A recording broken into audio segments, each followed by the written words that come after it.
Well, it may not be ideal golfing conditions, but Uplands Golf Course is in pristine condition for the 29th annual TC Open. Some of North America's top developing professional golfers will be in Victoria this week, kicking off the Canadian leg of the Canadian Tour and competing for a $150,000 purse. Well, the pros play for some pay. The amateurs in the tournament play for pride. Some of the best amateurs in Canada were on the course this morning. Vikes alumnus Lee Haney and current Vike Carson Callis were paired with Ladysmith's Jeff Puska for today's qualifying round. 35 golfers were competing for 4 berths to this week's Open.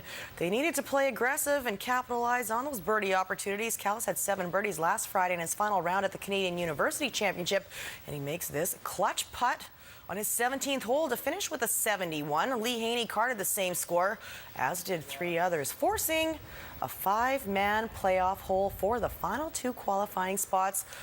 Callis plays a perfect 8-iron from about 150 yards out. He lands his shot 5 feet from the pin. Well, he's the only one on the green in 2, and he makes the easy birdie putt. Cordova Bay's Jared Kalbeck snapped up the final spot with a much more difficult putt to save par.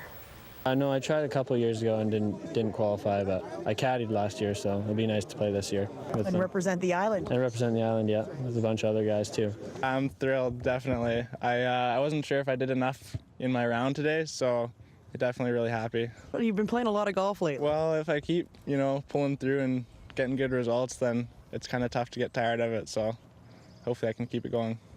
Carson and Jared will need to shoot better than 71 if they want to keep pace with the pros. It's expected that a 4-round total of 10 under or less is what will win this tournament. The greens are always tricky, and keeping the ball out of the rough will be key.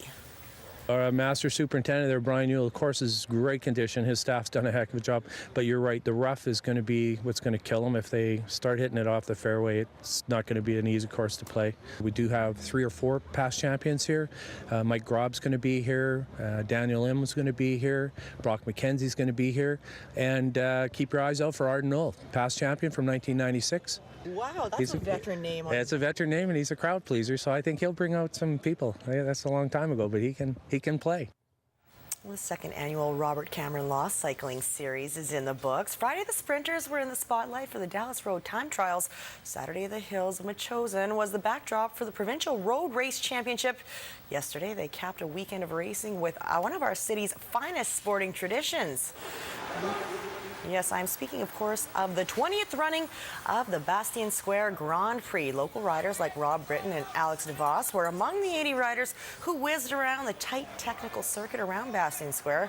The list of winners is impressive on the men's and women's side, with former world champions like Olympians Roland Green, Allison Sider, Andreas Hessler, and Melanie McQuaid. 75 grueling laps later, you can add Justin Kerr to that list. The 32-year-old transplanted Kiwi and former pro nipped a host of riders that included DeVos and Britton in a sprint finish. Winning any race is a special feeling, but Bastion Square is one of the highlights of the Canadian calendar, especially on the West Coast. So for me to win it after, I've been here 3 or 4 years, so after 3 or 4 years of trying and coming close, to finally win it is a special feeling for me.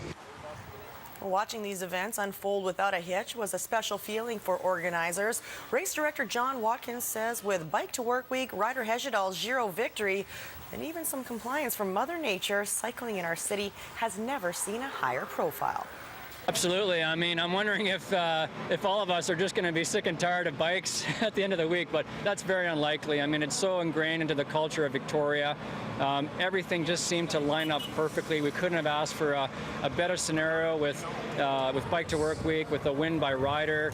We got kids here that have probably never heard of Ryder up until this point, and we're actually seeing some young kids now that are probably know who Ryder is.